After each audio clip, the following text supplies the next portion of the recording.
tivemos já a chance de você fazer uma entrevista comigo durante um dia para outro, praticamente, mas já fui, né?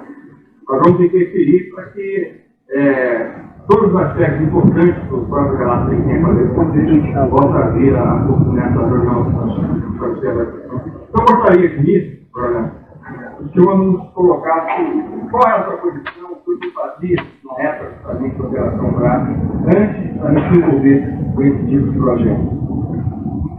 Bem, eu sou Alexandre Arnaldo e fui designado para ser Belém em 1968. Cheguei em 68 e saí em 1990. Coisa rara, porque normalmente os militares passam 2, 3 anos em qualquer localidade. Eu, por uma série de contingências, fui ficando em Belém e passei 22 anos lá. Desempenhava, na época, eu servi como oficial, sou oficial de intendência e servi em Belém, não só como oficial de intendência, porque eu fazia parte do serviço de inteligência da Força Aérea. E por ser paraquedista também, eu desempenhava funções de operações especiais de selva. Tivemos a oportunidade de conhecer bastante a Amazônia, não só voando, mas pelo chão, de contato com índios, com os indígenas, onde nós instalávamos o que a gente chamava de trinômio, era fase, missionário, índio. Esse é o trinômio, e foi assim que nós demos suporte à instalação de vários aeroportos que hoje estão instalados na Amazônia. Foram incipientes no início e hoje estão em cidades em torno. Vamos fazer aqui o moderno. Nós tivemos a oportunidade de estabelecer um colar na fronteira que depois veio a ser efetivado e depois sustento. A tal da perimetral norte, aquela calha norte, a famosa estrada, aquelas discussões que houveram no Congresso, continuam, não continuam, nós teríamos que consegue se fizesse aqui. Foi essa a nossa missão inicial na Amazônia. O que levou o senhor a pensar, a falar abertamente sobre a Operação Prato, a sua experiência com o fenômeno?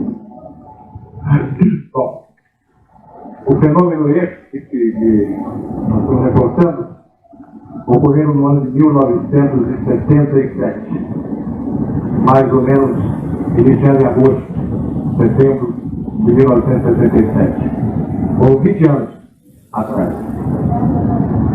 Eu só passei para a reserva da Força Aérea em 1992, maio de 92. Então, nessa época eu estava na ativa. Até 1992 eu estava no serviço ativo. No serviço ativo eu não podia falar absolutamente nada. Eu tinha restrições do meu comandante e dos meus superiores. Não havia como conversar sobre esse assunto. Embora eu ache que não era nem assunto de segurança interna, ou seja, segurança nacional, nem segredo de Estado. Não havia, apenas por orientação, por determinação do comando, e eu tinha que obedecer a determinação do comando, fiquei calado. Fiquei calado desde 1977 até um mês atrás, quando conversei com o Gilaraí Petit e foi feita até uma reportagem do Fantástico e uma outra reportagem que foi escrita pela Bia Cardoso, na Manchete. Houve convite para outras emissoras, mas como o tema do programa não era muito sério, nós recusamos a comparecer. Eu acho que foi hoje um assunto muito sério. E não é para ir para algum auditório para estarem fazendo piadas ou graças com um assunto desse. Não se vê que é isso.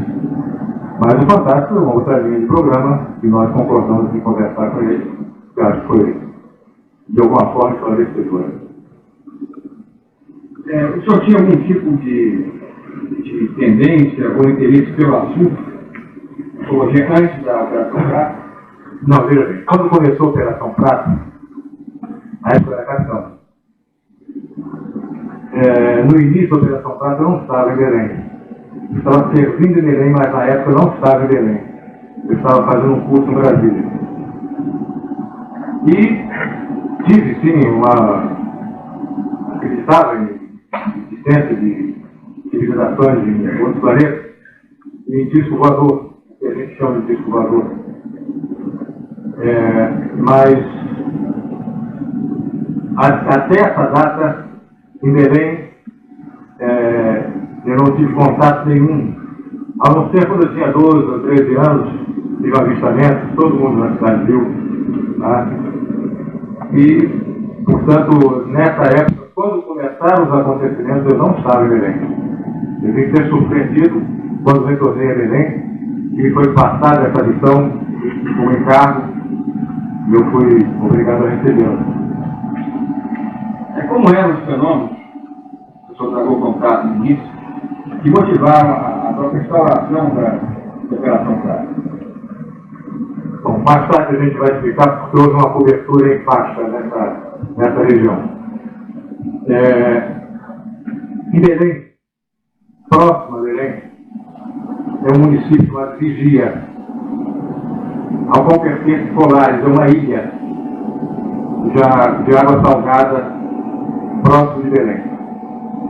Existiu, nessa época, uma incidência muito grande, de naves que sobrevoavam o vilarejo lá, um vilarejo de pescadores, e que possibilitava até o exercício da profissão deles, do ganha-pão deles. Eles estavam assustados e já não queriam mais ir para o mar para pescar, porque as luzes ficavam dando volta nas embarcações, apareciam sobre a cidade, nas casas, e eles, para se protegerem disso, eles usavam muito de soltar fogos de artifício, fogos de São João. Era um foguetório enorme na cidade. A noite inteira, teve uma fogueira, e eram armados, alguns armados com pingardas de caça. E a gente sempre aconselhou para que não usasse isso, porque não havia necessidade realmente. Mas eles fizeram também alguns disparos de armas de caça em cima dessas armas. O prefeito da cidade encaminhou ao comandante do primeiro comando, o brigadeiro Frontais, encaminhou um ofício pedindo providências da Força Aérea. Eu não sei que providência que ia tomar, mas... E a providência fui eu. Eu fui tomar providência. Então, eu fiz. E foi interessante, eu chegando em Brasília, eu fui chamado ao gabinete do meu chefe, Coronel Camilo, que tinha iniciado as operações. Eu era chefe da seção de operações. O chefe da seção de informações e serviço de inteligência era o Coronel Camilo. Na época da capitão Garcia Ordem. Eu cheguei para se apresentar, aí ele perguntou: tudo bem, senta aí. Você acredita nisso, voador? Eu olhei para ele não acredito. Por quê? Ele abriu uma gaveta, tirou uma pasta e me entregou. Tá ok, você é dono desse caso agora. Foi assim que eu entrei para a Operação Prato. A operação não tinha nome. A operação não tinha nome. Todas as operações militares, de algum militar agora, as operações militares, elas sempre têm um nome. Elas sempre colocado um nome na operação. Normalmente o nome, por exemplo, aquela operação no Golfo, ela começou com Blue Sky, Céu Azul. Quer dizer, tem que ser uma operação em que não houvesse interferência na força aérea inimiga. Eles conseguiram isso. Céu Azul, quer dizer, céu sem inimigo. A operação visava esclarecer sobre a existência de discos voadores naquela região, que eram realmente isso. E ela teria que ter um nome. Não podia ser operação disco voador, então nós arrumamos um nome parecido, o nome de um primo, Operação Prato. Porque, engraçado, o único país do mundo que chama disco voador de disco voador é o Brasil. Em Portugal é prato voador.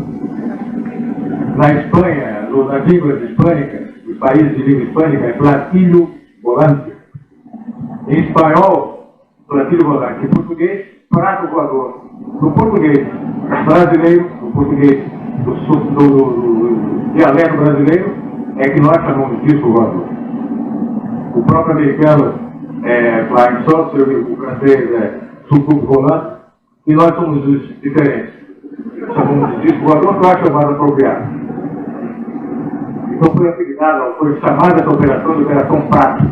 Começou dessa natureza. Providências da Força Aérea. Providências da Força Aérea era olhar, observar e ver, porque nem a Força Aérea Americana, que é a mais dotada do planeta, consegue fazer nada. Ninguém consegue fazer nada. O amigo Rangel relatou casos aqui que qualquer medida nossa é ineficiente. Somos inteiramente sujeitos à tecnologia deles. Felizmente não fazem nada demais. A partir de que momento, a partir de que experiência ou experiências, o senhor se convenceu que estávamos realmente diante de um fenômeno digno de estudo de origem externa ao planeta? Veja bem, a Operação Prato ela foi uma felicidade de estar no comando do primeiro comando naquela época, naquela região, um oficial-general, o brigadeiro Protásio, que acreditava nisso. Se tivesse, com certeza, outro oficial, outro brigadeiro no lugar dele, talvez a operação não tivesse saído. A verdade é que dentro da Força Aérea temos muitos companheiros que não acreditam nisso. Muitos já viram, muitos acreditam, muitos dão todo o crédito a esses avistamentos, claro que analisados, mas muitos não dão o menor valor a isso. E nessa oportunidade estava no comando um brigadeiro que era bastante interessado. Mandou que fizesse a investigação, nós fomos lá com alguns sargentos e com equipamentos e começamos a interrogar o pessoal, as entrevistas e à noite, ficamos a noite inteira acordados olhando para o céu. E realmente vimos muita coisa aparecendo ali, numa incidência muito forte. Eu acho que nenhuma região do país recebeu uma visitação, uma incidência tão forte como na região amazônica naquela época. E toda vez que eu voltava, passava uma semana, também tinha família, passava no mato 15 dias, uma semana, 15 dias, eu voltava para casa para ver minha mulher e meus filhos. E antes de ver minha mulher e meus filhos, eu tinha que ver o comandante. Então ele chegava e perguntava o que eu tinha visto. Nada. Você não viu nada? Eu não vi, eu vi luzes, mas isso não quer dizer que eu vi disco voador. Eu vi luzes, conversei com pessoas, entrevistei, fizemos bastante relatório, mas não vi absolutamente nada que eu possa lhe dizer que tenha sido disco voador. São luzes estranhas, realmente. Movimentos estranhos, os horários estranhos, fora de rota de aviação. Eu sou da Força Aérea, conheço bastante essa movimentação de aeronaves, rotas e tudo, e não nada indicava que fosse avião. Mas não podia afirmar o meu comandante que eram discos voadores. E ele está um pouco decepcionado e continue. Eu fazia naquela época o papel de advogado do diabo, e era para isso que eu estava ali. Não estava para bater palmas de qualquer coisa que tivesse sido avistado. Eu tinha que ter a prova daquela incidência violenta que estava ocorrendo ali. Mas passamos quase 2 meses ali, afastado da família, afastado até de conforto de uma residência, acampados, e tentando fazer fotografias. Tomamos uma sova de 2 meses. A gente fotografava realmente luzes que estavam muito estranhas. Estavam se aproximando, estavam cruzando o céu, velocidades altíssimas, outras horas estavam paradas. A gente enchia o quadro da máquina de luz Bom, agora eu consegui uma excelente fotografia. Voltava para revelar nos laboratórios da Força Aérea e nada tinha sido fotografado. Não sei, talvez o comprimento de onda, a frequência, eu não sou esperto em fotografia, mas nada impressionava os negativos. Ficou uma caixa cheia de negativos, de rolos de filme, e era desestimulador o resultado. Nada saía.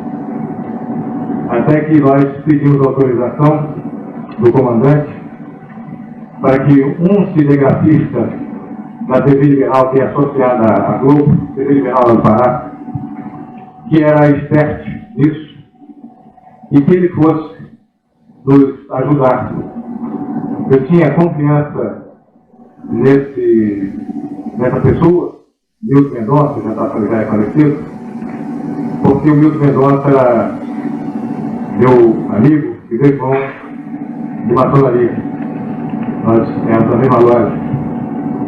E eu sabia que ele, fotografando, se conseguisse imprimir alguma imagem, alguma coisa que fosse muito significativa, ele não iria falar desnecessariamente, não ia ser indiscreto.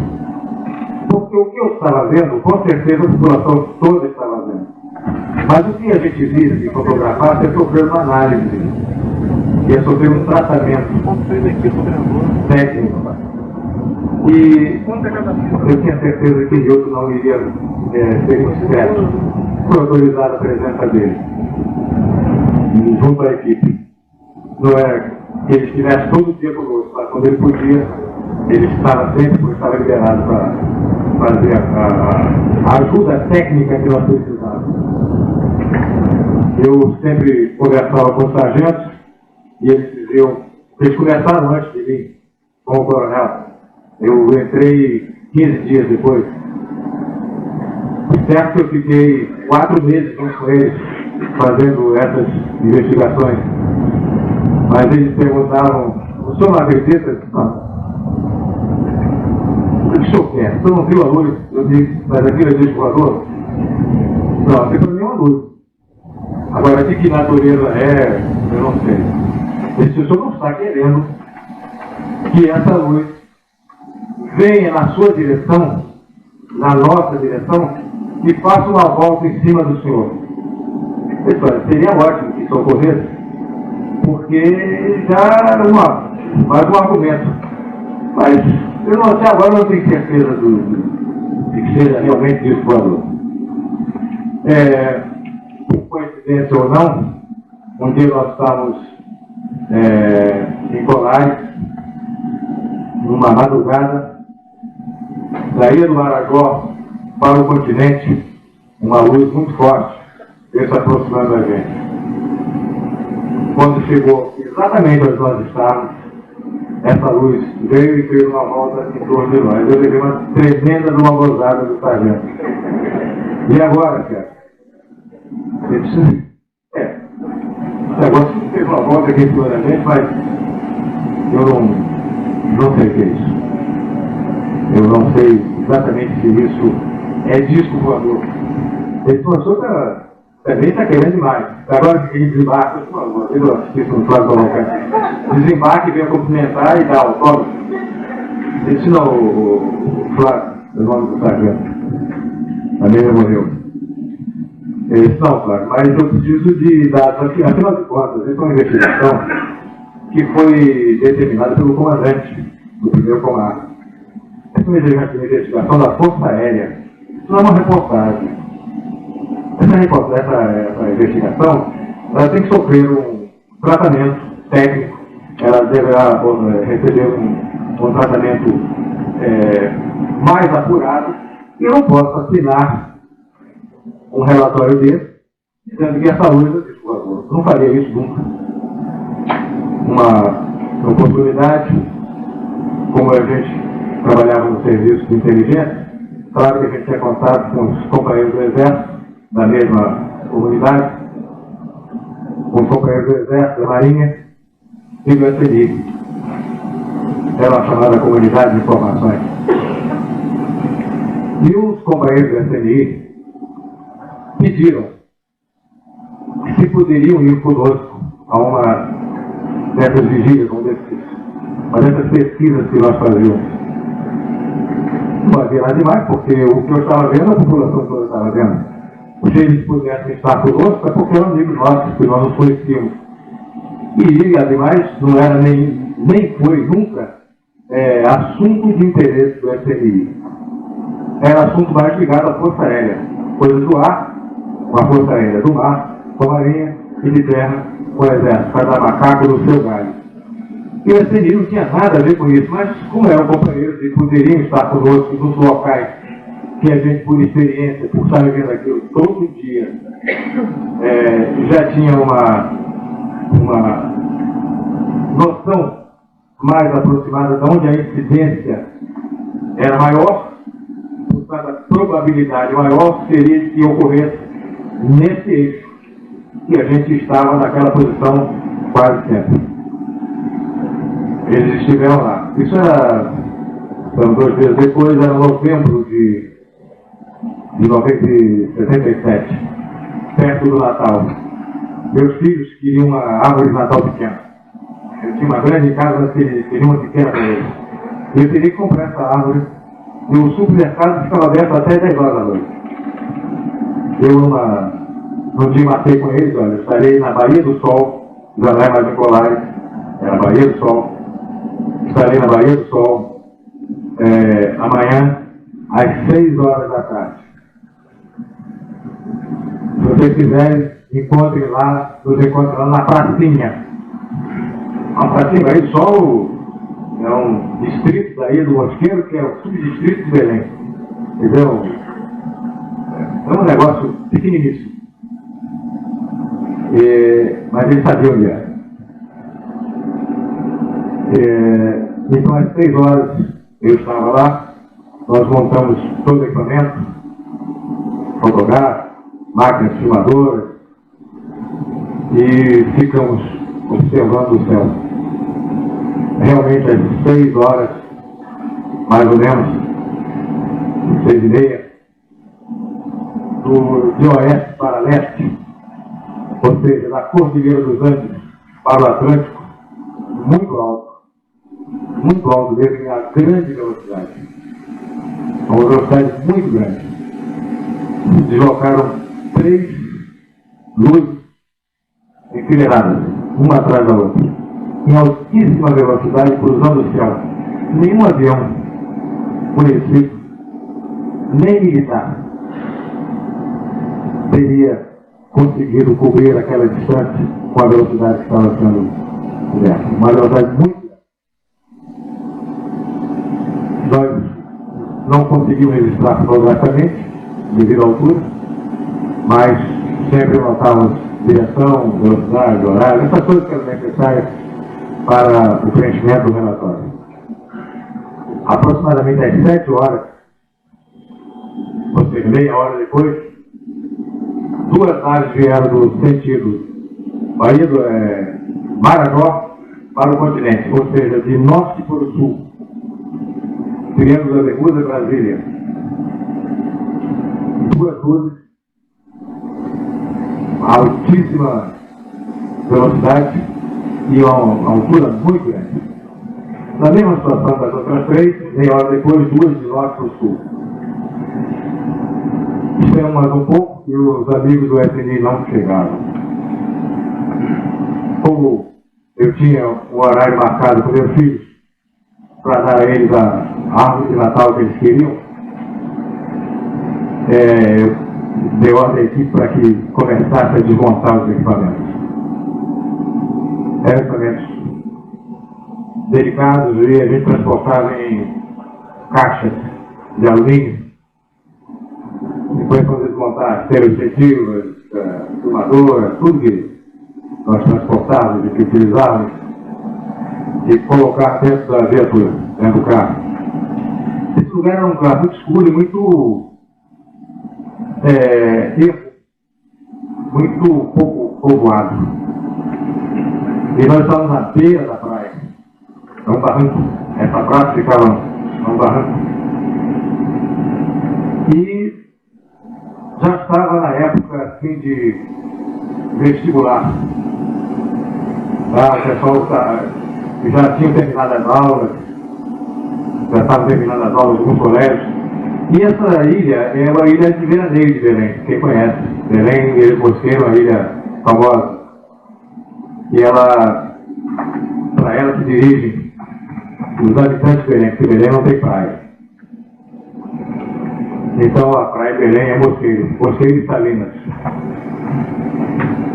Para essa altura, nessa hora, 7h30, as praias da Ilha do Mosqueiro estavam cheias de gente. Cheias de turistas diferentes lá. Mas estavam cheias de gente. Em torno de 200 a 300 mil pessoas estavam vindo para a praia. Normalmente jovens, paquerando, namorando, tocando violão, mas ali na praia. E nós estávamos na Baía do Sol, escondidos, num lugar escuro, e já estávamos desistindo de ir para Belém. Quando chegou a viatura com os amigos do SMI, aí eu cheguei com ele brincando, o horário de vocês é meio britânico. Marquei às 6, já são quase 8 e nós estamos indo embora. A gente, poxa, não dá para ficar assim, não, eu tenho compromisso. Eu agora vou voltar para Belém. Ele disse, mas já viu alguma coisa? Eu disse, nós vimos agora às 6h30, mais ou menos, passou de oeste para leste, passaram 3 luzes. Meia hora depois, se vocês estivessem aqui, teriam visto. Meia hora depois, de norte para sul, passaram mais 2 luzes. E vocês não estavam aqui, portanto não viram. Mas fiquem aqui, faço como eu faço. E talvez madrugada vocês tenham. Mas quando é que passa a próxima de Balanga? Eu não sei. Isso não é linha de bonde. Eu não sei qual é o horário. Se eu soubesse, eu só ficava na hora. A gente fica a madrugada inteira aqui. Eu podia chegar a dormir só de dia.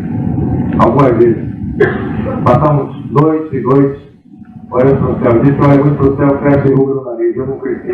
Meu nariz não cresceu de ruga, não. Mas, quando nós estamos conversando isso, eu dando uma gozada nele, disse, poxa, você faz uma pergunta idiota dessa, que hora vai passar? Isso é linha de bonde? Um deles apontou e disse, olha aqui em cima. Eu nunca tinha visto nada parecido. Eu tinha estado durante 2 meses, todas as noites, acompanhando as investigações. Nós estávamos com equipe, com equipamento e com a responsabilidade de apurar esses fatos. Eu nunca tinha visto nada tão assustador, tão claro, tão definitivo como estava vendo naquele momento. Em cima de nós, a cerca de 200 metros de altura, tinha um objeto parado exatamente onde nós estávamos. Um objeto que tinha mais ou menos 30 metros de diâmetro, negro, escuro, com uma luz no meio. Uma luz amarela para âmbar. Mas ele estava em cima de onde nós estávamos. Ou seja, eu conversei no início com um companheiro e ele me lembrou esse fato. Parece que ele sabia que a gente estava ali, porque na praia estava cheio de gente. Agora, uns que estavam com equipamento para olhar para eles, éramos nós. Eles pararam em cima da equipe da aeronáutica. Exatamente onde nós estávamos. O fato foi tão impressionante que aquilo assustou a gente. Eu não vou dizer que não fiquei assustado, não. Eu fiquei bastante assustado. Eu estava calmo. As minhas calças estavam tremendo um pouquinho mais. Estava tudo bem. Aqueles monstros parados em cima. E eu não podia fazer nada. A providência que eles pediam, eu estava lá. Mas uma providência não podia fazer nada. Olhava apenas. Aquela luz, aquele objeto parado em cima da gente, com 30 metros aproximadamente de diâmetro, ele passou a emitir uma luz amarela muito forte. Dava para você caçar uma agulha no chão. Ficou claro como o dia. E ele fez 5 vezes. Aumentava e diminuía. Não era luz de flash, luz violenta, luz rápida. acenderam um flecha, pá, não era nada disso. Era progressiva, como você tivesse um dimmer, que você estivesse aumentando e diminuindo aquela luz. E ele fez essa luz 5 vezes, aumentava, clareava e diminuía. E nós, olhando, não tivemos nem a noção, nem tivemos a vontade de tirar os olhos daquilo que a gente estava vendo, para apanhar o equipamento que estava dentro do carro e fotografar ou filmar. Primeiro, até que não daria tempo, teria que montar as máquinas. Eram máquinas profissionais de alta técnica. E nós ficamos com os olhos cruzados naquilo. Ele finalizou 5 vezes e depois a luz, que era amarela no centro, ficou azul, um azul bonito, e disparou no sentido leste, de 0 para infinito, rapidíssimo. Impossível do aeronave fazer isso. Ali estavam técnicos da Força Aérea, homens habituados a lidar com a aeronave, homens que conhecem, que conheciam a sua profissão. Aquilo não era impossível aquilo que nós estamos vendo ser produzido por qualquer máquina, qualquer coisa da tecnologia que nós dispomos no presente momento. Um detalhe que eu esqueci de mencionar é que esse objeto ele fazia um barulho um pouco mais intenso do que esse que nós estamos ouvindo agora, de ar-condicionado. Ele fazia um barulho oscilante, mas bem aproximado desse barulho de ar-condicionado que nós estamos ouvindo agora. E no fundo desse barulho havia um barulho de uma catraca, como se quando a gente pedala a bicicleta ao contrário, aquele tec-tec-tec da catraca da bicicleta. A gente ouvia esse barulho dentro do vento. Eu voltei para Belém, muito perto de Belém, isso dá 40 minutos. Desse lugar para Belém, 40 minutos, 1 hora no máximo. Voltei para Belém, ainda há tempo de sair com meus filhos, mas já em Belém, na Vila Militar onde eu morava, já tinham notícia de avistamento lá também, na própria Vila Militar, dentro de Belém. Luzes que andaram circulando por lá. Eu fui com as crianças no dia seguinte, me apresentei ao meu comandante e contei a história para ele. Foi o primeiro momento de satisfação depois de 2 meses que nós estávamos envolvidos com essa operação e que eu senti um sorriso de satisfação do meu comandante.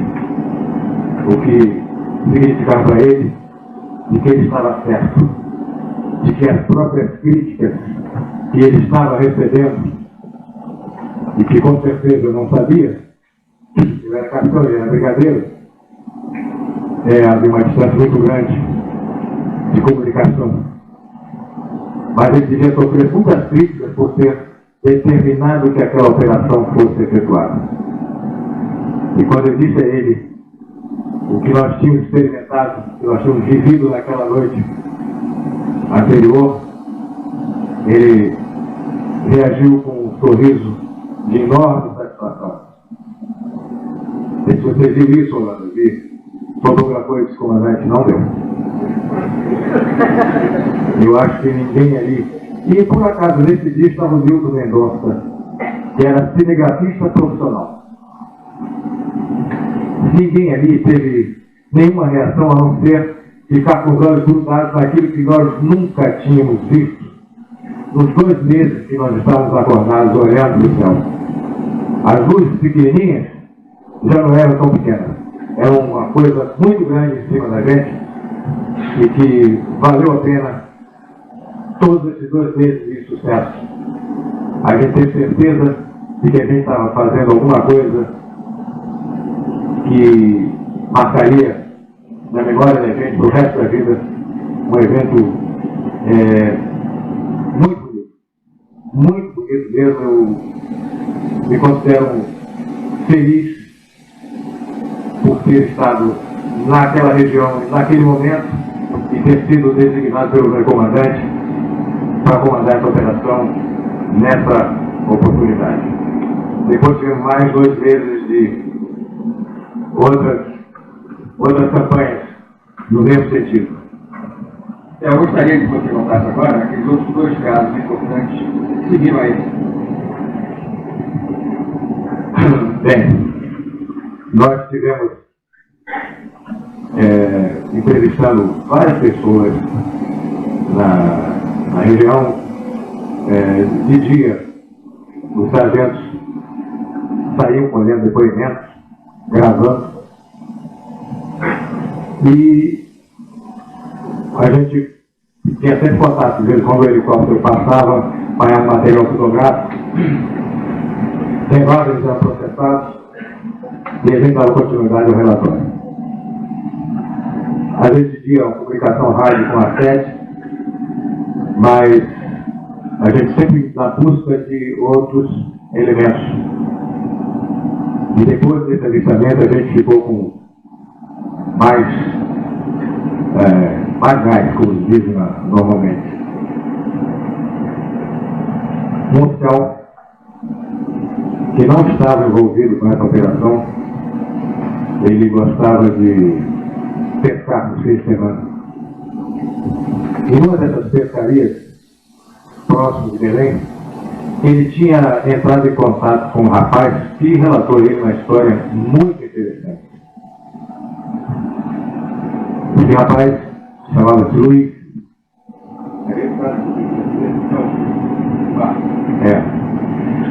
É o Luiz. O Luiz, ele transportava barro para uma olaria lá em Belém. Essa olaria chamava-se Olaria Koisker, que era de propriedade de Paulo Koisker, um amigo que tinha uma casa de fotografia lá em Belém. Também tinha essa olaria. Luiz transportava barro de uma barcaça de uns 9 metros, motorizada. Ele cortava o barro nos locais na beira do rio e transportava a olaria para se transformar em telha, tijolo e outros objetos cerâmicos. Um dia ele estava colhendo barro num local de excelente extração, quando ele viu marca de que ali estava comendo uma caça. Quem tem contato com o interior, com pessoas do interior, sabe que as pessoas que vivem no interior, eles têm uma habilidade muito grande para ver coisas que a gente não vê no mato. Por exemplo, passa num lugar, não dá bola, mas ele passou uma caça. E ele viu e acompanhou essa marca no caminho da caça. E viu aonde ela estava comendo. Eles lá no norte chamam de comedil. Onde era o comedil da faca. Era essa caça que ele estava procurando. E viu um lugar onde ela estava comendo flores que caíam da árvore. E a caça vai comer. E ela se habitua com aquela... Porque a selva, a floresta, ela vive de noite, não é de dia. O ciclo biológico, um menor comendo o maior, a vida, ela se exerce à noite na floresta. Então a caça sai à noite e o predador vai comer essa caça. É assim que a floresta vive. Ele marcou então o local e estabeleceu, fez um giral,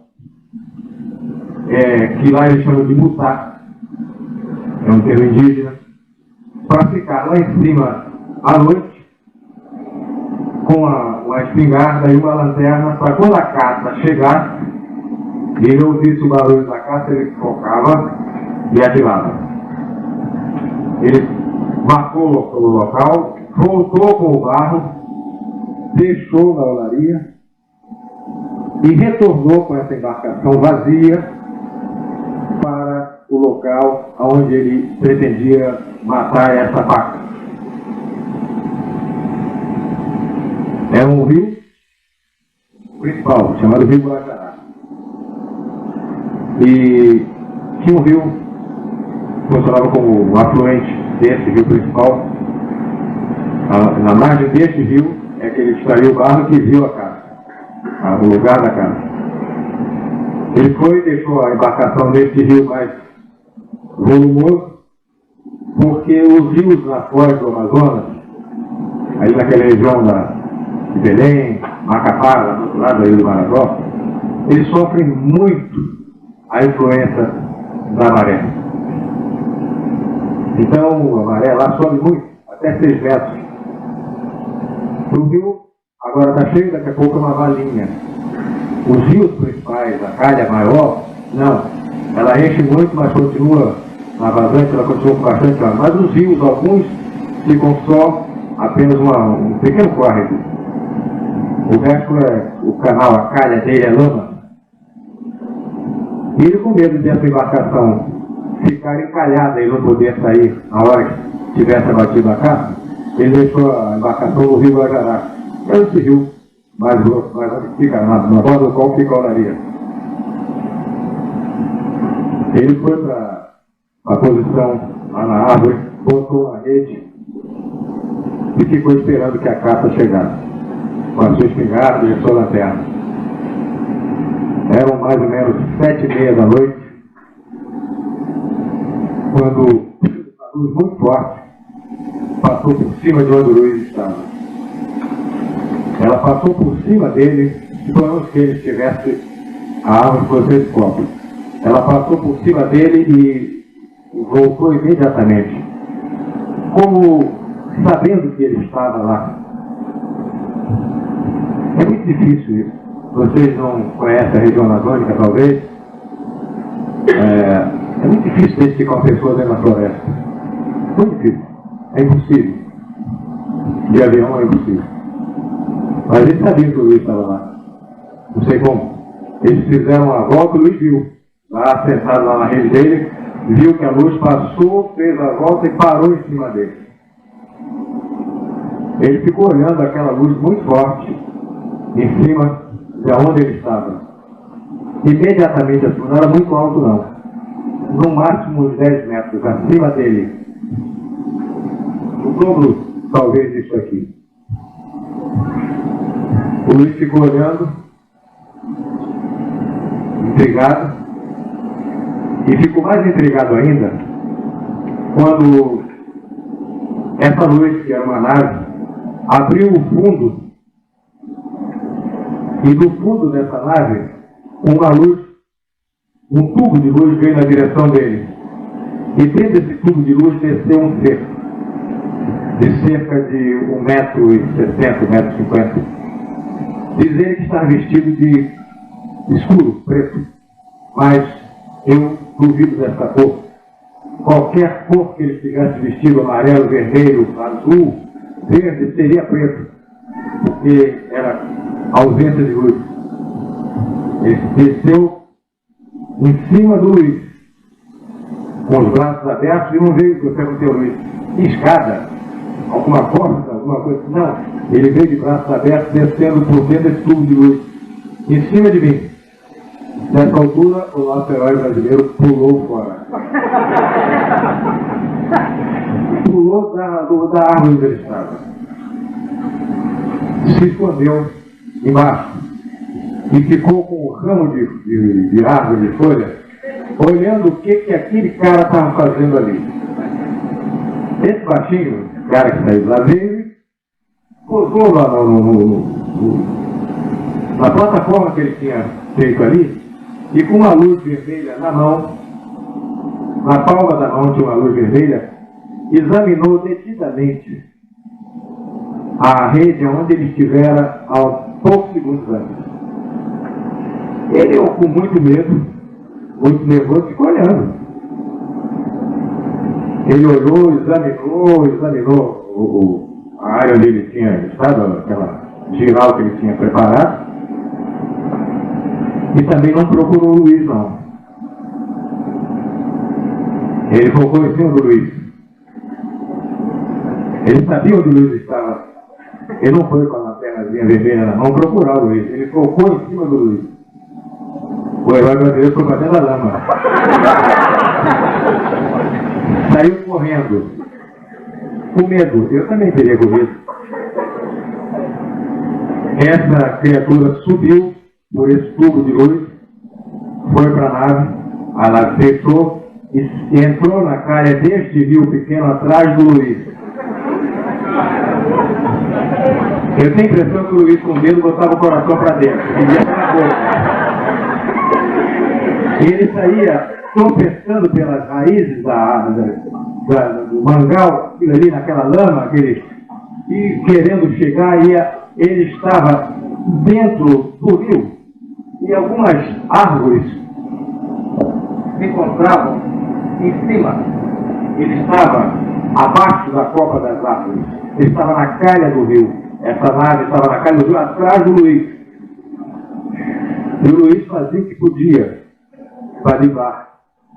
Chegou até a junção deste rio pequeno com o rio maior, que é o rio Guajará.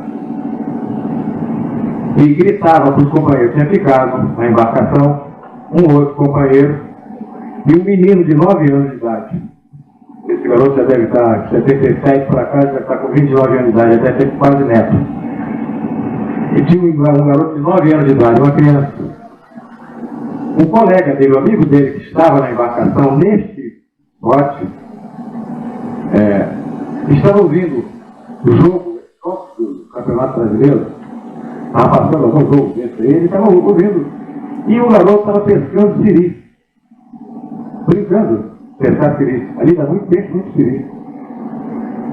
E ele gritava, e ninguém o ouvia.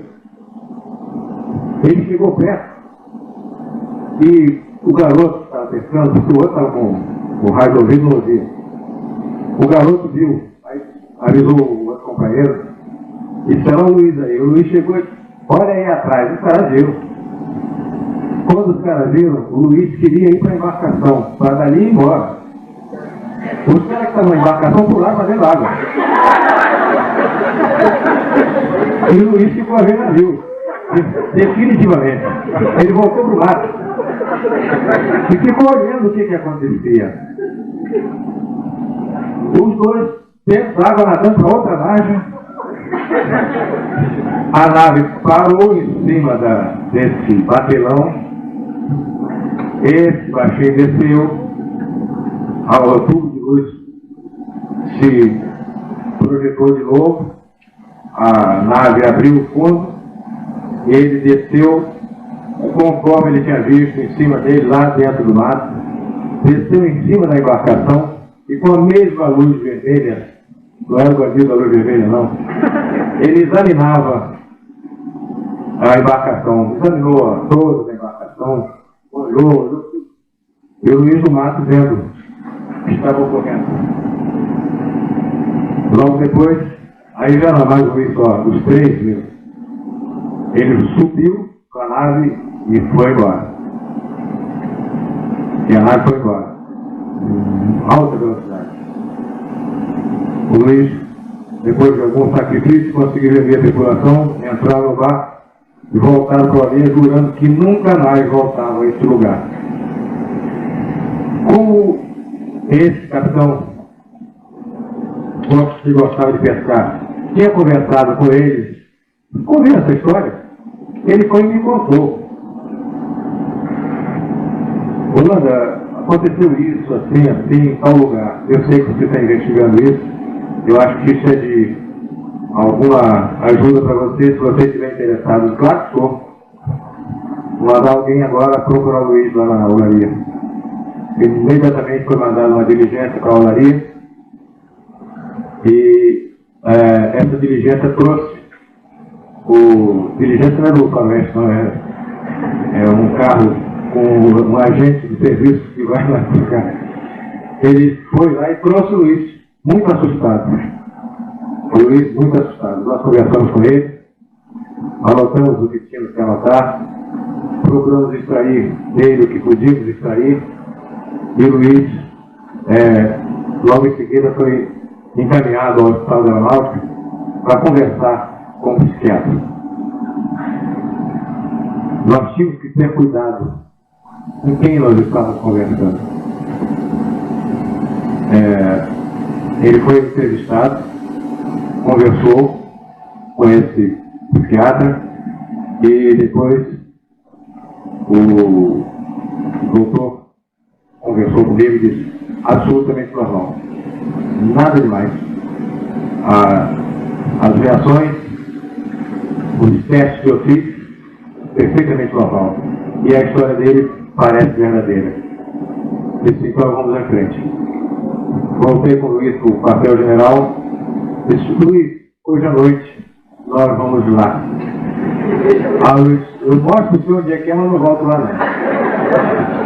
Disse: mas você vai me levar lá. Disse: não, mas eu vou, eu mostro, mas eu não fico lá não. Mas eu levo o senhor lá. E nós fomos. Estivemos preparando essa operação e à noite nos dirigimos à olaria. Primeiro eu telefonei para o Paulo Vaz, pedindo autorização para entrar na propriedade dele. Afinal de contas, aquilo era uma propriedade particular. Eu tinha direito a circular no rio, mas na propriedade dele eu tinha que pedir permissão a ele. E o Paulo, conhecido: não, tudo bem, faz lá. Ele disse: mais um pedido, eu posso utilizar o teu barco, aquela embarcação que o Luiz, contei a história para ele, eles podem usar a tal embarcação que o Pedro tem examinado também. Eles podem utilizar. Se o Luiz vai comigo. Ele achou graça, eu duvido que ele vá. Ele vai te mostrar o lugar, lá não fica não. Realmente, nós chegamos nesse lugar, na olaria, mais ou menos às 7 horas da noite, e chovia nesse dia. Não era temporal, mas chovia, como costuma acontecer em Belém do Pará. Chovia bastante. Nossa equipe era composta de 5 sargentos e eu. Quando nós chegamos na olaria, conversamos com o vigia da olaria, e ele nos levou para a casa dele, a casa do vigia.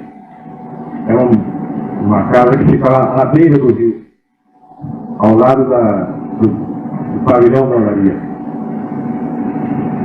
Os sargentos entraram com o vigia e foram preparar café, comer bolacha, café, conversar e esperar que a pessoa passasse um pouco. Eu não podia me dar esse luxo porque eu era o comandante da operação e o cafezinho eu tomaria em outra hora quando fosse possível. Eu fiquei do lado de fora olhando. Eu queria que aquela operação, aquele dia, nós saímos dali e íamos pegar o Luiz, ele morava também na beira do rio, que ele fosse do maior proveito possível. Fiquei do lado de fora. O chuva continuava e os sargentos tomando café e comendo bolacha. Eu me preparando os equipamentos, tirando as caixas, montando, protegendo da chuva, que nós íamos passar por um período de bastante chuva. Nós estamos tomando todos os cuidados para proteger os equipamentos. Nessa hora, eu estava, como disse, lá de fora, uma nave veio na nossa direção, em cima da casa onde nós estávamos. Uma nave muito grande, eu não vi a forma dela. Se era discórdia, se era oval, eu não vi. Eu vi uma luz verde e uma luz vermelha. Muito forte. E essa nave estava exatamente em cima da copa das árvores, quase roçando. Dado a escuridão, eram 7 e pouco da noite, e a chuva, não dá para definir a forma dessa nave, mas era grande e tinha duas luzes, uma verde e uma vermelha, e fazia um barulho que já não era esse barulho a que eu me referi de ar-condicionado. Era o barulho de uma turbina, não era barulho de jato. Se vocês ouvirem um Boeing, um 737 parado, ele tem uma turbina que fica girando para alimentar o sistema elétrico do avião e o sistema de climatização, o ar-condicionado do avião. Então ele está com o motor com as turbinas de propulsão desligadas, mas a turbina de fornecimento de energia para bordo, para luz, para ar-condicionado, para gale, para todo o sistema de instrumentos do avião, ela está ligada. E a gente ouve aquele barulho estridente. Era esse barulho que fazia essa nave estar se aproximando da gente. Ela passou bem em cima da casa, em cima das árvores. Mais uma vez ele sabia exatamente aonde a gente estava e o que estava fazendo. É mato aquilo ali. É difícil de se localizar. Eles foram em cima. Logo em seguida eu entrei e chamei o sargento, bom, agora não tem mais fuga, não tem mais nada, vamos embora. Vamos entrar porque acabou de acontecer isso assim, o sargento, vamos embora, vamos embora. Entramos na embarcação e fomos apanhar o Luiz, que morava uns 200 metros à frente. O Luiz veio conosco, mas prevenido, veio numa sua canoazinha pequenininha. Qualquer coisa ele pulava fora como fez. Então ele veio com a gente acompanhando na canoazinha dele. E nós fomos no bote. Quando chegou lá, ele mostrou, entra aqui, o lugar é ali. Nós fomos e ficamos embaixo do lugar onde ele tinha armado a tal da plataforma para caçar e onde começou essa história. Ficamos de umas 8 e pouco até umas 10h30. Eu falo 8 e pouco, que vocês devem estranhar, mas fazem 20 anos. Nessa altura, foi tudo escrito com precisão dos relatórios. Eu estou dando a aproximação. São 20 anos e a gente, precisão de hora, detalhes de dia, a gente não grava, mas o relatório está por aí e está tudo gravado ali, tudo escrito, com precisão. A água subia e a gente estava para morrer afogado ali e nada acontecia. E nós protegimos o equipamento. E a água subindo, a maré estava enchendo. Aí nós tomamos a decisão de voltar para a embarcação. A embarcação, providencialmente, já estava notando que podia entrar naquele rio. Ela veio e nós embarcamos e voltamos. Os sargentos queriam retornar, pensavam que ia retornar para Belém. Já que nós ficamos no lugar e não aconteceu nada, eu mandei que a embarcação ficasse na outra margem, que fosse ancorada na outra margem e que nós ficássemos lá. E disse a eles, vamos ficar essa noite aqui.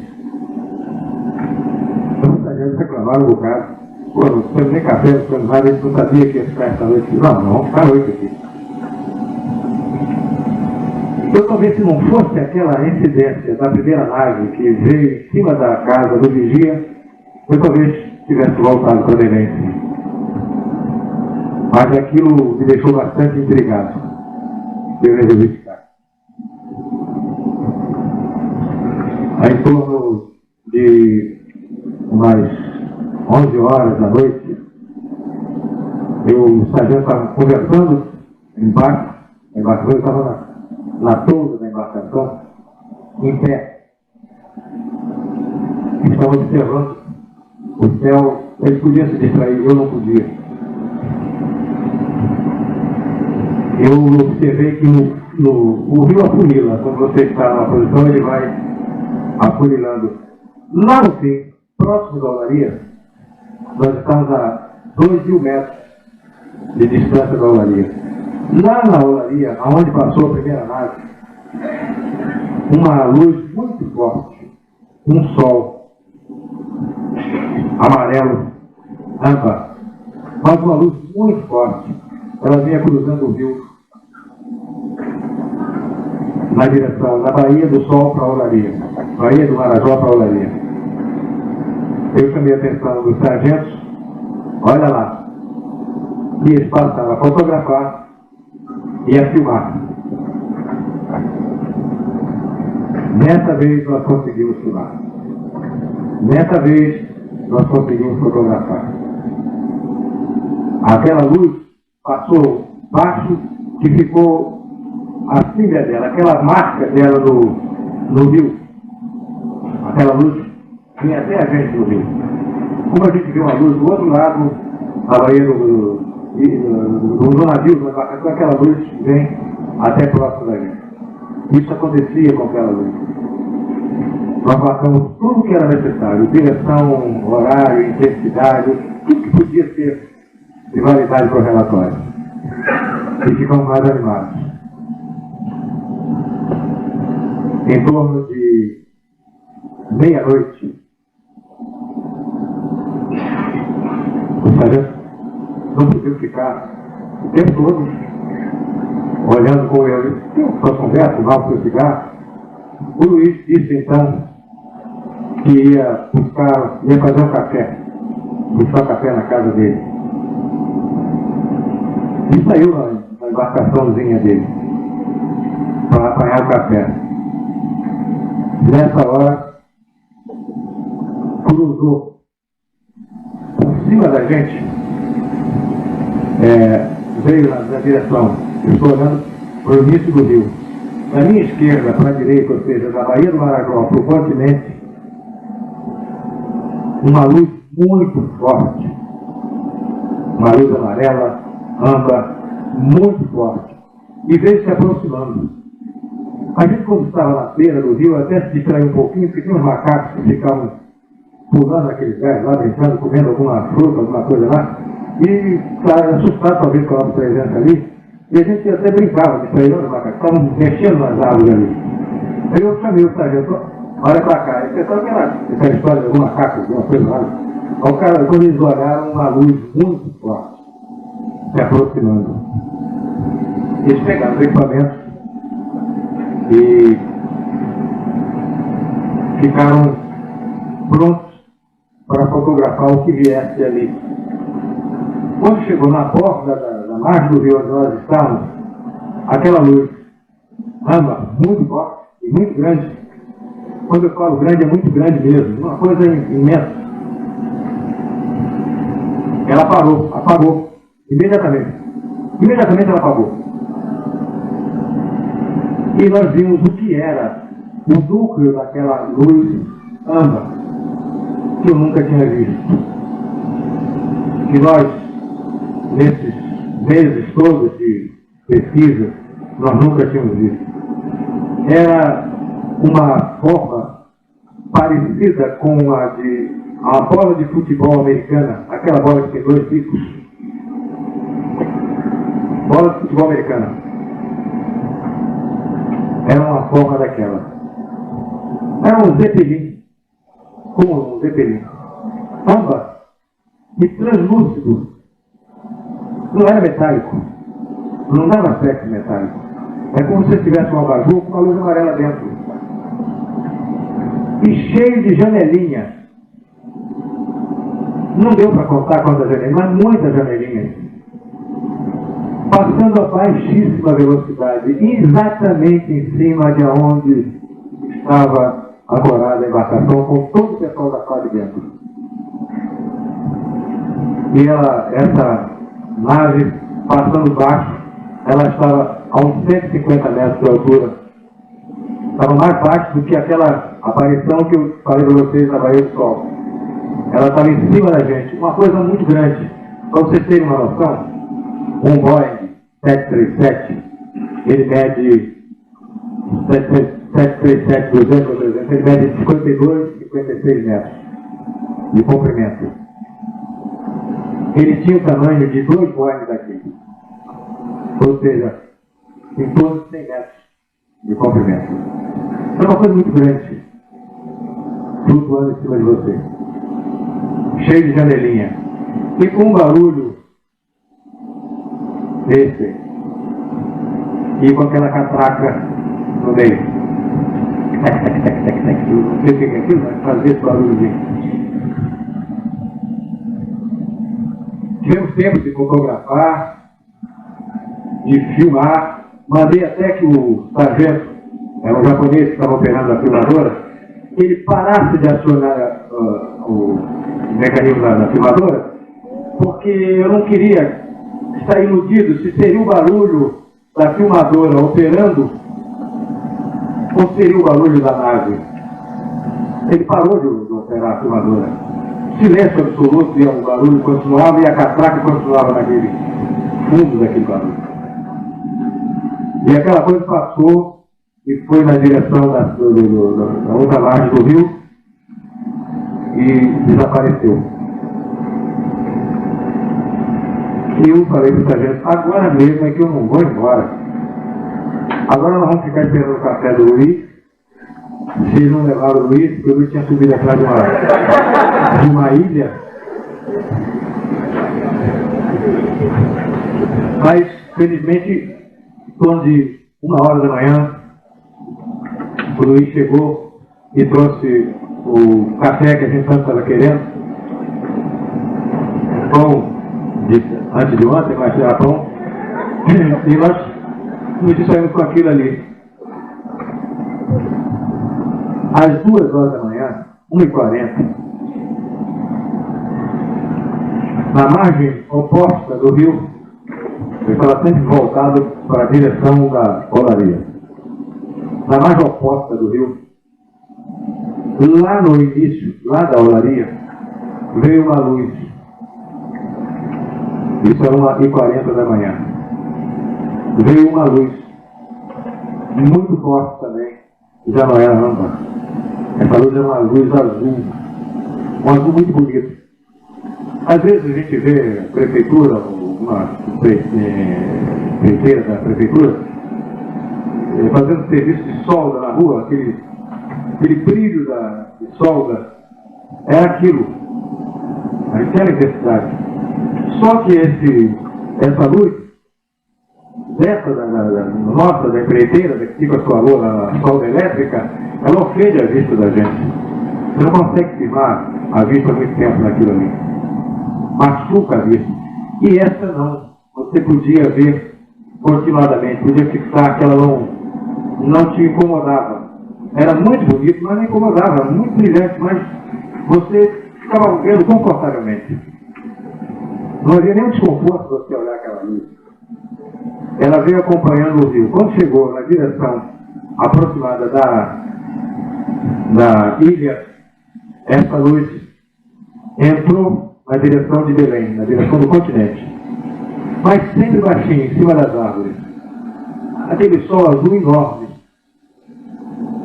Foi na direção de Belém e a gente do barco, todo mundo filmando, fotografando, e a gente do barco via que ela estava fazendo, ela tinha feito isso e continuava caminhando paralela ao rio. E depois, ela veio na nossa direção. Ela veio na nossa direção e parou do outro lado do rio. Depois disso tudo ocorrido, para a exatidão de relatório, nós fomos medir as distâncias para poder fazer um trabalho bem feito. Um trabalho que eu pudesse assinar. Então teria que ter precisão. Essa luz veio, foi, acompanhou, veio paralelo ao rio, depois veio na nossa direção. Veio e parou na nossa frente. Eu digo a vocês que os heróis brasileiros pularam dentro d'água porque nós estamos cumprindo uma missão ali. E nós tínhamos que ir até o fim. Porque vontade deu. Era incrivelmente assustador aquele sol monstruoso na sua frente e você não sabia, dali em diante, o que queria ocorrer. Aquilo parado na nossa frente, iluminando tudo, tudo claro, a gente olhava, estava azul também. A gente olhava a terra, estava azul. O barco estava azul, estava tudo azul. E nós realmente olhamos para a cara do outro com medo. E aí, agora? O que vai acontecer? O Luiz está lá dentro do barco. E dizia, não falei para que não vir aqui? Estava lá escondido com um garotinho. Ele falou, agora desse aqui eu vou embora. Eu não falei para não vir aqui? Aí nós ficamos parados olhando e filmando. Quem não estava com o equipamento fotográfico ou filmador era eu. Mas os outros todos, os membros da equipe, todos eles estavam com algum equipamento de excelente qualidade e de muito bom resultado técnico desse equipamento. Essa luz ficou na nossa frente uns 5 a 6 minutos. Muito tempo. Para assustar a gente, foi muito tempo.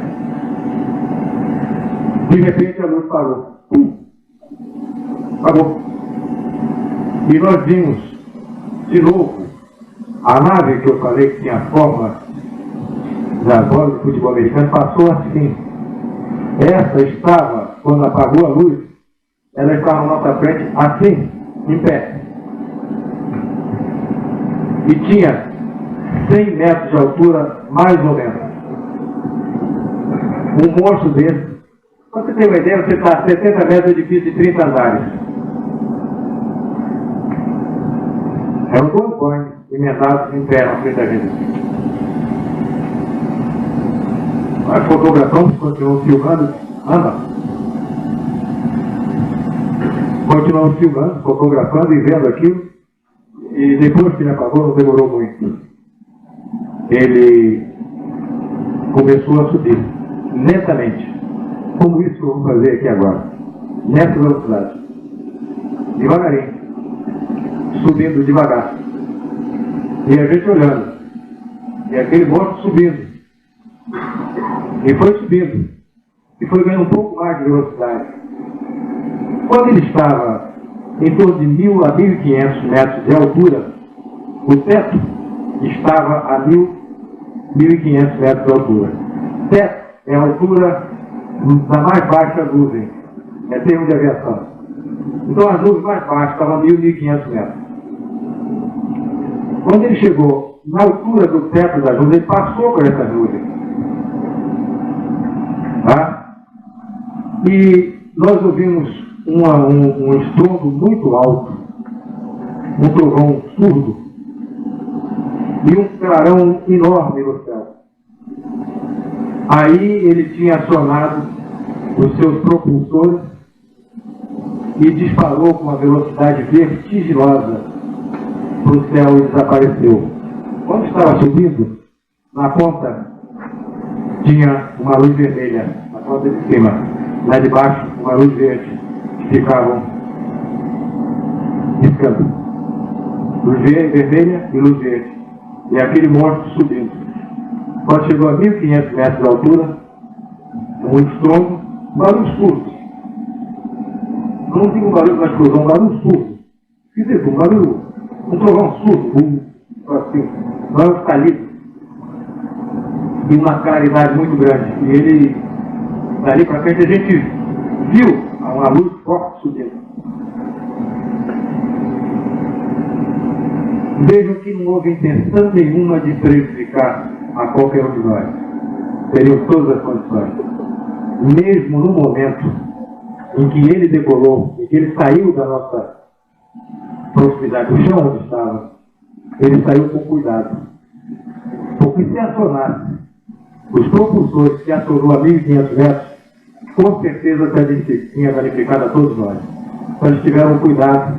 Havia uma inteligência dentro daquela nave, uma inteligência piedosa, porque só acionou a 1.500 metros de altura.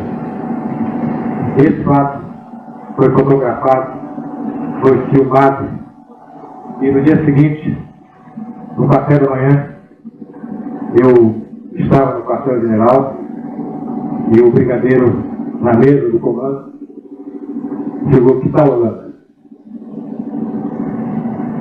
O que resultou de ontem? Ele sabia da operação. O que nós iríamos fazer? Que nós iríamos para a posição onde tinha estado o Luiz.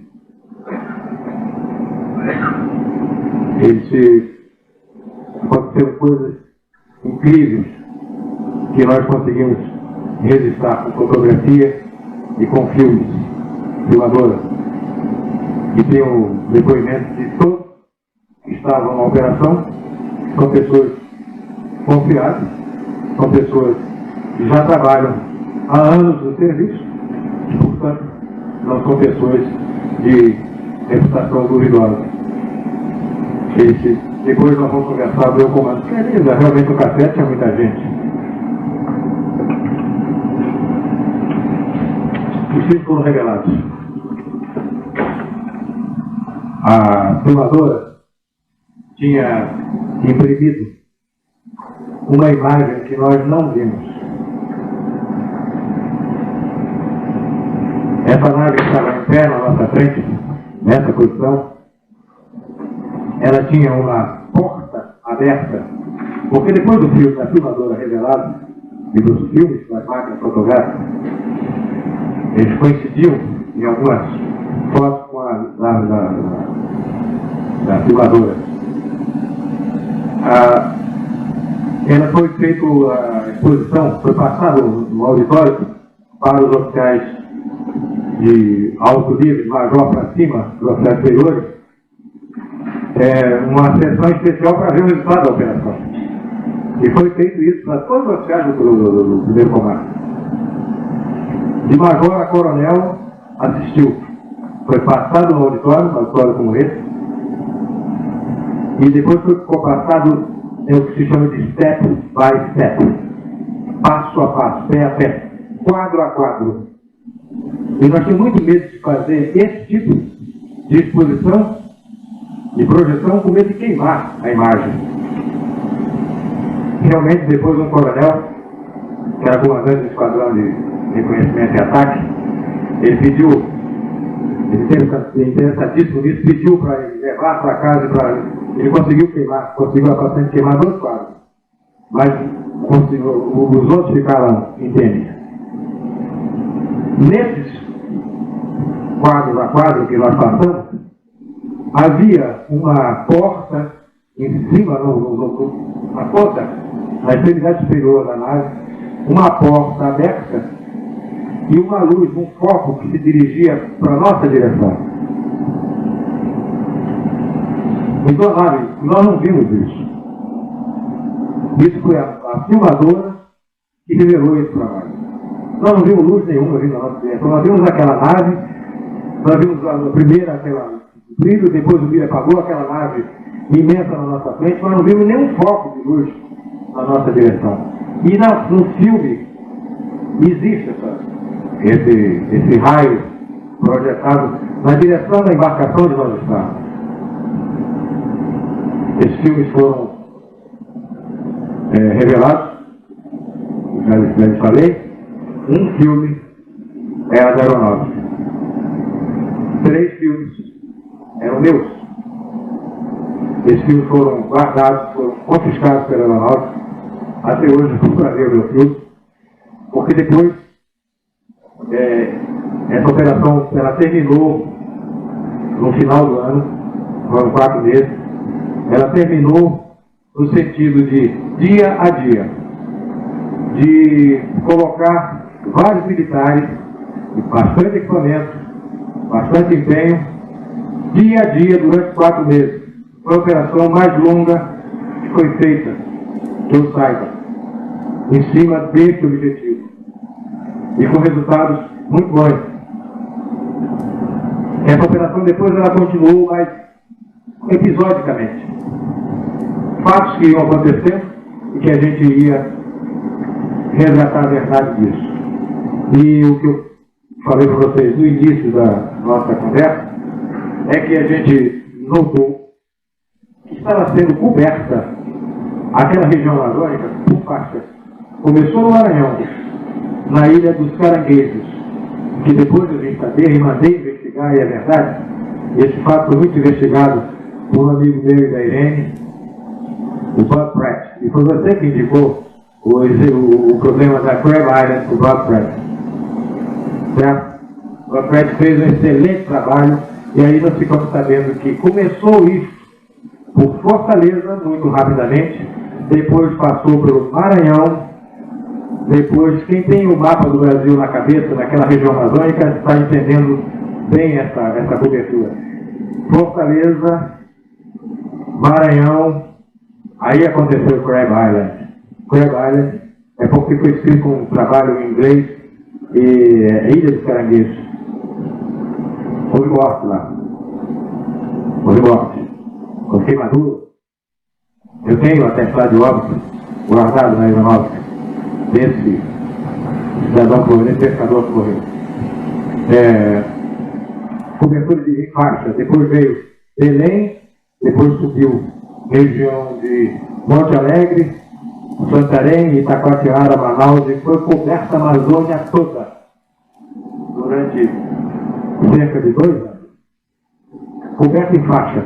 Como nós fazemos na aeronáutica o que a gente chama de aerofotogrametria. Cobertura fotográfica de uma determinada região com objetivo militar ou não. É assim que a gente faz.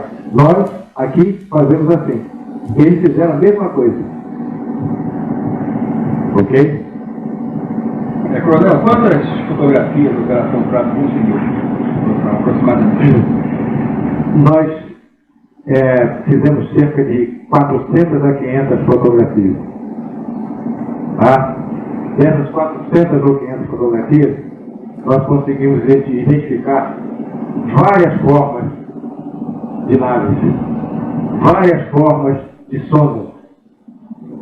Nós conseguimos fotografar a nave-mãe com saída e retorno de naves menores que saíram para cumprir alguma missão e retornavam para a nave-mãe. Essas fotografias foram feitas, foram processadas, foram examinadas.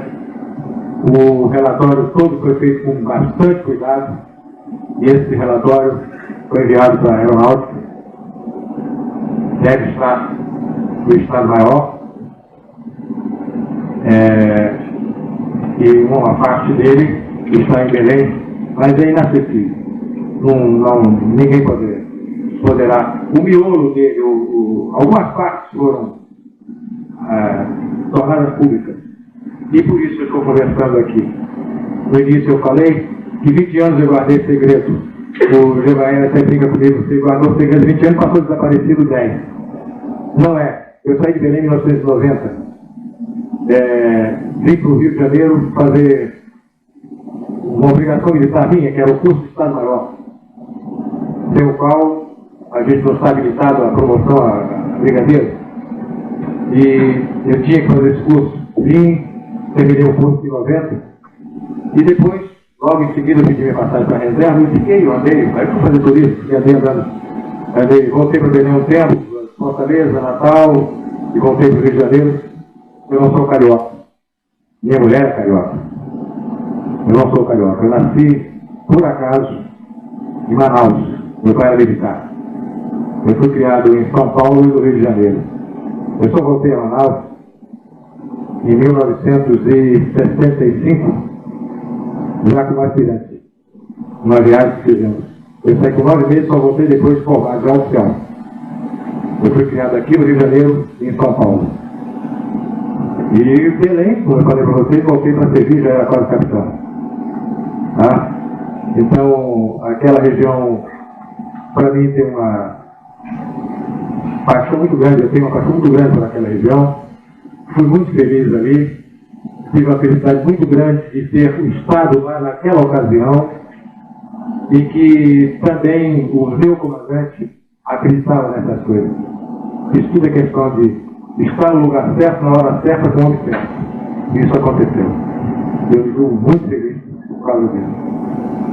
Eu gostaria de agradecer muito ao Coronel Holanda. E se vocês têm alguma pergunta para o próprio Coronel ou para o Mário Miguel, eu gostaria de chamar aqui agora.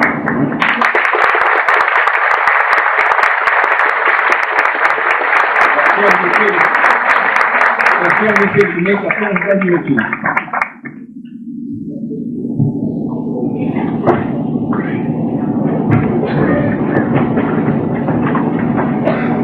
Alguma pergunta, Coronel? Coronel, sobre a Constituição brasileira, o presidente da República, comandante do Centro da Disposição do Brasil, todos os presidentes brasileiros têm consciência dessa operação?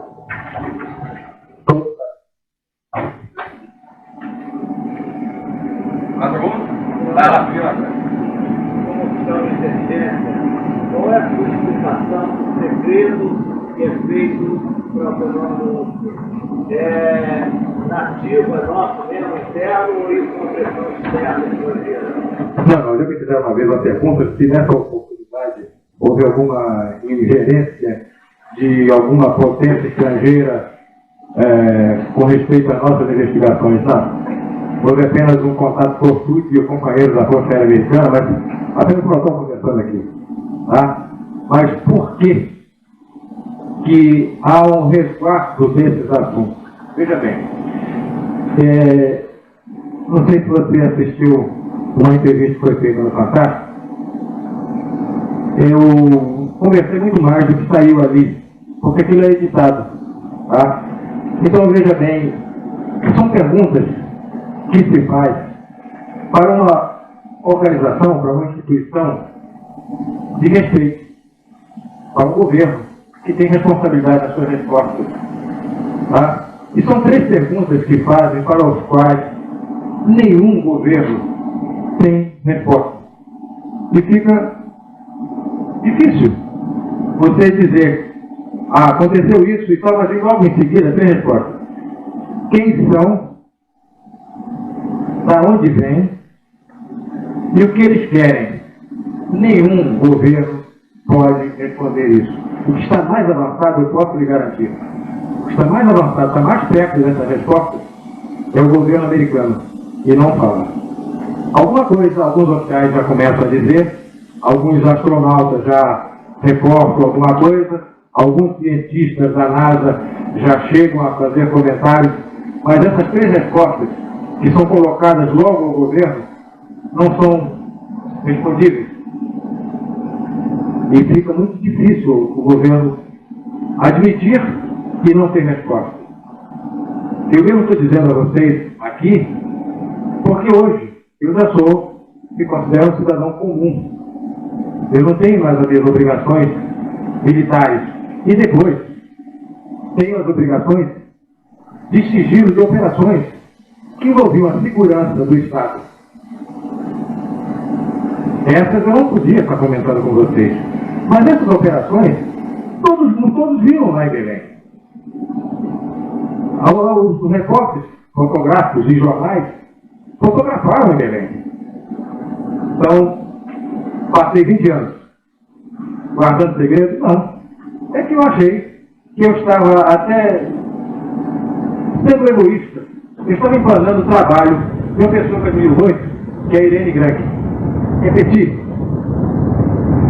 que é o trabalho do nosso amigo Rangel, de Gevaé, de Rafael Centeiro Durá, de outros amigos. E eu estou ficando velho. Eu já estou entrando nos 60, daqui a 2 anos eu faço 60. Daqui a pouco o coronel vai lá para ele, sabe? Aí acabou, enterra junto, acabou a história. Eu acho que eu tinha a obrigação de lealdade. Vocês estão curiosos, estão interessados de dizer, eu realmente disse.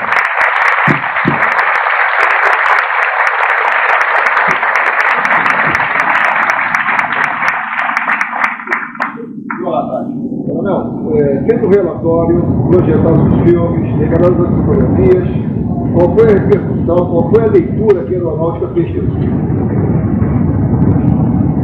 Esse relatório, ele chega a essa altura. O que eu tenho visto são excertos desse relatório, são destaques desse relatório. Ele sofreu uma análise, foi observado, foi analisado, e foi reduzido, foi condensado e foi mandado para o Ministério da Aeronáutica, o Estado da Aeronáutica. Eu não sei que tratamento foi dado a ele lá. O que foi dado por nós no primeiro comando, a receptividade do meu comandante e dos oficiais com os quais nós tivemos a honra de servir naquela ocasião, foi a melhor possível. Embora uma vez ou outra, no decorrer da operação, tenha saído alguma gozação, alguma piada, alguma coisa. Tem sempre que não acreditam. Mas no comar, a aceitação foi excelente. Foi total, posso dizer. No Ministério da Aeronáutica, eu não vi, eu não sei. Está restrita ao Estado-Maior da Aeronáutica. Eu não sei se algum oficial ou alguma comissão está estudando este e outros dados que tenham chegado às mãos do Ministério. O que eu posso lhe dizer é que eu não tenho nenhuma notícia, porque embora esteja na reserva, eu ainda tenho amigos que hoje são brigadeiros e estão na ativa, eu não tenho nenhuma informação de que exista uma operação contínua e constante sobre esse assunto para esclarecer. Está difícil a pergunta? Com relação olha, dependendo de uma pessoa profunda conhecedora das técnicas, ela teria condições de mascarar, quando tivesse tudo perdendo no episódio, mascarar as coisas respostas e tal, para tentar enganar o testador. O testador tem técnica para. Excelente pergunta.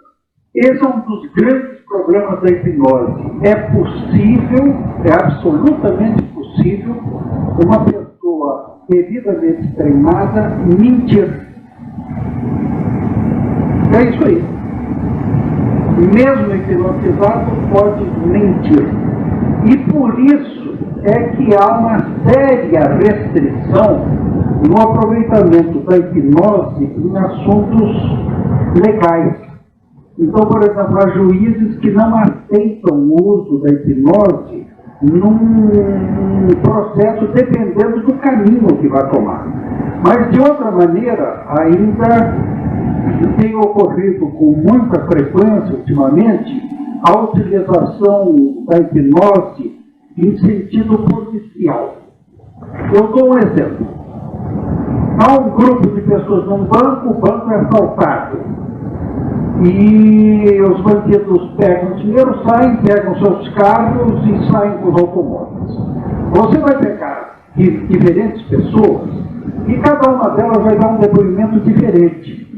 Porque a pessoa está nervosa, aflita, e um vai dizer que o carro é de uma cor, de uma marca, o outro vai dizer que é de outra cor, de outra marca, e assim fica uma história extremamente confusa. Você faz uma hipnose nessas pessoas, e essas pessoas, a hipnose nada mais é que um estado alterado de consciência, onde se processa uma situação de relaxamento. Aí essa pessoa amplia enormemente a informação que ela deu, lembrando-se de coisas que ela seria capaz de jurar que não sabia. Por exemplo, ela vai dizer não apenas com absoluta precisão a cor do carro e a marca do carro, mas inclusive ela pode informar a placa do carro que ela não lembrava sequer de ter visto. E são coisas que então você vai, confirma e verifica. Mas voltando ao que eu já lhe disse, o mentiroso, se quiser, mesmo hipnotizado, mente.